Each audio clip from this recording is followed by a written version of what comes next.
Good morning बच्चों, मैं Sarfaraz class 12th का चैप्टर नंबर 11 का टॉपिक पुनर्योगज डीएनए तकनीक के साधन यानी कि tools of recombinant DNA technology लेकर प्रस्तुत हुआ हूँ। ठीक है, टूल्स का मतलब होता है औजार। ठीक है, औजार, हर एक को औजार की जरूरत पड़ती है किसी न किसी कार्य को करने के लिए। ठीक है, तो जैसे कि प्लम्बर को आवश्यकता पड़ती है पाइप रेंच की। ठीक है, और आपको बढ़ाई को जरूरत पड़ती है यानी कि कारपेंटर को जरूरत पड़ती है किस चीज की, आरी वगैरह की। ठीक है, इसी तरह से अगर हम डीएनए को एक्सट्रैक्ट कर रहे हैं किसी जीवाणु में से तो हमें कुछ औजारों की आवश्यकता पड़ती है। इसमें ऐसे औजार नहीं कि लेकर सुई धागा लेकर या टेलर वगैरह को सुई धागे की जरूरत पड़ती है। इसी तरह से हमें डीएनए को एक्सट्रैक्ट करने के लिए कुछ औजारों की जरूरत पड़ती है। ये 5 औजार हैं, टूल्स है, साधन है जिससे हम किसी जीवाणु में से डीएनए को एक्सट्रैक्ट कर सकते हैं। जैसे कि पहला जो है प्रतिबंधन एंजाइम यानी कि रेस्ट्रिक्शन एंजाइम।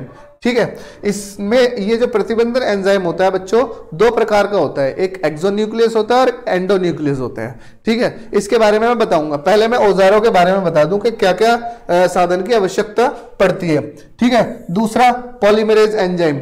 ठीक है, और तीसरा डीएनए लाइगेस एंजाइम, चौथा वेक्टर। ठीक है, वेक्टर यानी के वाहक। ओके, उसके बाद जो 5वीं की आवश्यकता पड़ती है वो परपोषी होस्ट यानी कि परपोषी जीव की जरूरत पड़ती है, होस्ट ऑर्गेनिज्म।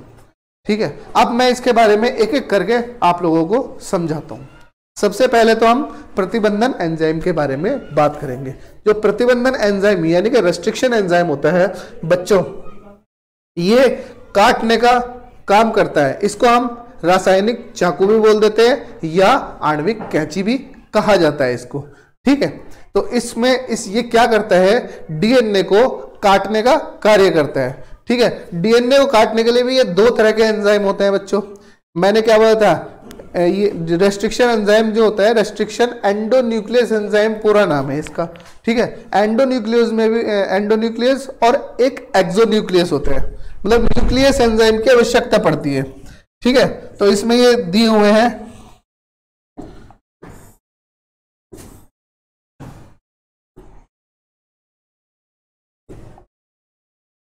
ठीक है, जैसे प्रतिबंधन एंजाइम में ये जो एंजाइम होते हैं ये विशेष स्थलों से काटते हैं डीएनए को। ठीक है, इनमें डीएनए को विशेष स्थलों से कहां से काटते हैं, एक तो एक्सोन्यूक्लियस होता है, वो दोनों सिरों से कट करता है डीएनए को। ठीक है, सिरों से कट करता है, 3' एंड से कट करता है। ठीक है, उसके बाद आगे की बात करते हैं। जो एंडोन्यूक्लियस होता है वो क्या करता है, वो बच्चों बीच बीच में से काटता है। जैसे फॉर एग्जांपल मान लो अगर हमारे पास ये डीएनए है तो ये क्या करेगा, बीच बीच में से काट देगा एंडोन्यूक्लियस एंजाइम इस प्रकार से। ओके, ये काटने का काम करता है। ठीक है, और इन्हें मैंने बता चुका है, मैं आणविक चाकू भी कह देते हैं या रासायनिक कैंची भी कहा जाता है। ठीक है, और जो ये जीवाणु भोजी को वृद्धि से रोकता है, कौन से जीवाणु भोजी की, ई कोलाई में जो जीवाणु भोजी, मैंने आपको पहले ही बताया हुआ है कि जो जीवाणु भोजी वायरस होता है वो बैक्टीरिया के अंदर अपना डीएनए पहुंचा देता है, जिससे उसके अंदर क्या होता है कि वृद्धि करने लग जाता है उसका डीएनए और बहुत सारे जीवाणु भोजी बन जाते हैं और बैक्टीरिया को खत्म कर देते हैं, मार देते हैं। ठीक है, गंगा का पानी साफ क्यों है बच्चों, गंगा का पानी साफ इसीलिए है क्योंकि उसमें बैक्टीरिया नहीं प्रोड्यूस हो सकते। क्यों नहीं प्रोड्यूस हो सकते, क्योंकि उसमें जीवाणु भोजी नाम का वायरस पाया जाता है। ठीक है, इसलिए गंगा को पवित्र माना जाता है। ठीक है, अब आगे की बात करते हैं। जो ये प्रतिबंधित बंधन एंजाइम होता है ये एक विशेष अनुक्रम की पहचान करता है। इसमें क्या होता है, कैसे करता है ये जो होता है प्रतिबंधन एंजाइम न्यूक्लियस समूह के अंतर्गत आता है, न्यूक्लियस एंजाइम के अंतर्गत आता है। और न्यूक्लियस एंजाइम 2 प्रकार के होते हैं, एक तो एक्सोन्यूक्लियस और दूसरा एंडोन्यूक्लियस। देखिए, जो एक्सोन्यूक्लियस है डीएनए के सिरों से न्यूक्लियोटाइड्स को काटता है। ठीक है, और जो एंडोन्यूक्लियस है, बस आपको इतना ही याद रखना है कि ये डीएनए के सिरों से न्यूक्लियोटाइड्स को काटता है, ठीक है। उसके बाद एंडोन्यूक्लियस जो होता है वो डीएनए के बीच में से विशिष्ट स्थलों को पहचान करके उनको काटता है, एंजाइम्स को जीन को काटता है, ठीक है। अब आगे बात करते हैं हम लोग कि किस तरह से ये कट करते हैं। अब बात कर लेते हैं एंडोन्यूक्लियस एंजाइम जो विशिष्ट जो पैलिंड्रोम सीक्वेंस होती है। पैलिंड्रोम सीक्वेंस के बारे में मैं तुम्हें थोड़ा सा बता देता हूं कि पैलिंड्रोम सीक्वेंस होता क्या है। पैलिंड्रोम सीक्वेंस, जो पैलिंड्रोम सीक्वेंस का मतलब ये होता है कि आप ये देख रहे हैं, ये मैंने जो डायग्राम बना रखा है, इस डायग्राम में आप देख रहे होंगे GAATTC, ठीक है। इसी का अपोजिट, यानी कि जैसे हम लोग अपने आप को मिरर में देखते हैं ना, दर्पण में देखते हैं, हमारा बिल्कुल सेम अक्ष नजर आता है, ठीक है। इसी तरह से उल्टा अक्ष होता है इसमें। इधर से पढ़ो GAATTC, सेम जो सीक्वेंस ये है वही सीक्वेंस ये है, ठीक है। तो इसी को कहते हैं बच्चों पैलिंड्रोम सीक्वेंस, ठीक है, एक जैसा सीक्वेंस। तो ये विशेष स्थलों को कैसे काटता है, ये विशेष स्थलों की पहचान करता है। मान लो सपोज करो ये वाहक डीएनए है, सपोज क्या करो ये एक वाहक डीएनए है, वाहक डीएनए को भी पैलिंड्रोम सीक्वेंस से काटेगा, ठीक है। और वाहक को, जो वाहक होता है जिसमें उस डीएनए का जीन जाना है, जो डीएनए क्या होता है, विदेशी डीएनए होता है, ठीक है।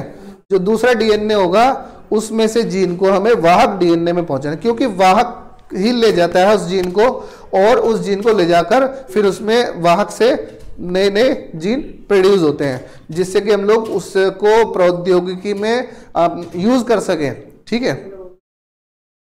अब ये देखो, जैसे चिपचिपा पदार्थ है, ये ऊपर की साइड से काटा, स्पेशली सिरों से काटा है, ठीक है। जो ऊपर का जो सिरा काटा है, ये कितना कौन सा काटा है, ये काटा है AATT, ठीक है। इसी तरह से नीचे का भी AATT को ही कट लगाएगा, लेकिन वो दूसरे डीएनए में, जो विदेशी डीएनए है उसमें कट लगाएगा नीचे वाले सिरे में, ठीक है। जो दोनों के ऊपर के और नीचे के चिपचिपे सिरे होंगे वो क्या होंगे, दोनों चिपचिपे सिरे एक दूसरे से जुड़ जाते हैं। यानी कि फॉर एग्जांपल मैं आपको बताता हूं कि जैसे कि ये ले लेते हैं कि एक ये डीएनए है, ठीक है, और ये वाहक है। वाहक हम किसको ले लेते हैं बच्चों, प्लाज्मिड को ले लेते हैं वाहक के रूप में। वाहक के रूप में हमेशा प्लाज्मिड लिया जाता है, लेकिन आजकल दूसरे भी वाहक और भी बैक्टीरिया हम लोगों ने खोज निकाले हैं आजकल, ठीक है। जो हम शुरू में सबसे पहले वाहक लिया था हमने PBr322, ये प्लाज्मिड हमने वाहक के रूप में यूज किया था, ठीक है। अब ये दोनों वाहक और विदेशी डीएनए आपस में जुड़ जाते हैं। जुड़ने के बाद होता क्या है, अब जुड़ गए तो जुड़ने के बाद हम उसको किसी बैक्टीरिया में पहुंचा देते हैं, ठीक है। किस तरह से पहुंचाते हैं, ये भी अलग अलग विधियों द्वारा बैक्टीरिया में पहुंचाया जाता है। ई कोलाई बैक्टीरिया में ट्रांसफर किया जाता है, ठीक है। अब पैलिंड्रोम सीक्वेंस मैंने तुम्हें बता ही दिया है कि होता क्या है। यह वर्णों अक्षरों का ऐसा समूह होता है जिससे बना शब्द आगे या पीछे से पढ़ने पर समान शब्द बनाता है। जैसे मलयालम, अगर आप मलयालम को आगे से पढ़ेंगे या पीछे से पढ़ेंगे दोनों सेम ही होंगे। मलयालम, ठीक है। अब इधर से देखो, मलयालम इधर से भी पढ़ सकते हैं और मलयालम इधर से पढ़ सकते हैं। कनक इधर से पढ़ो चाहे इधर से पढ़ो, सेम ही है। इसी तरह से डालडा, चाहे इधर से पढ़ लो चाहे इधर से पढ़ लो डालडा को, ठीक है। लाडला,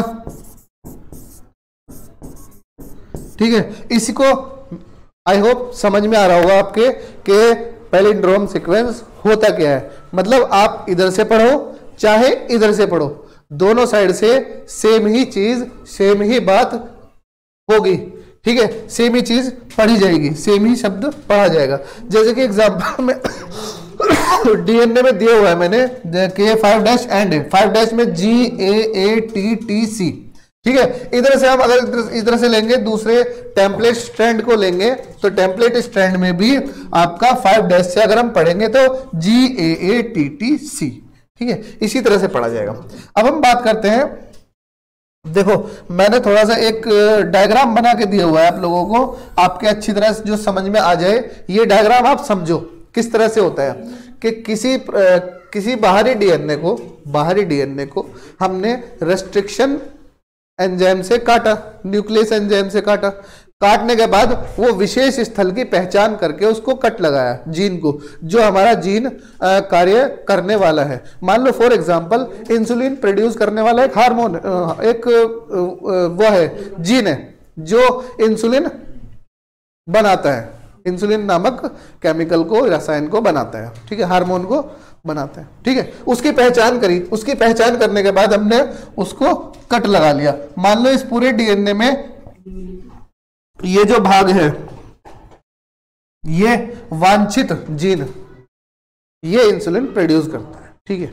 हमने वाहक में लिया, वाहक डीएनए को लिया, मतलब सर्कुलर डीएनए होता है, प्लाज्मिड होता क्या है, नॉर्मली सर्कुलर डीएनए होता है, ठीक है, मैंने तुम्हें बता रखा है 6th चैप्टर में सर्कुलर डीएनए होता है।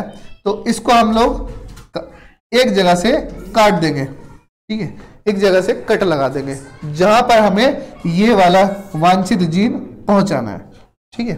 जब हम वांछित जीन उसमें जाके मैंने तुम्हें पिछले वाले उसमें बताया कि चिपचिपे जो एंड होते हैं वो आपस में चिपक जाते हैं, तो वो जाके चिपचिपे एंड से चिपक जाएगा।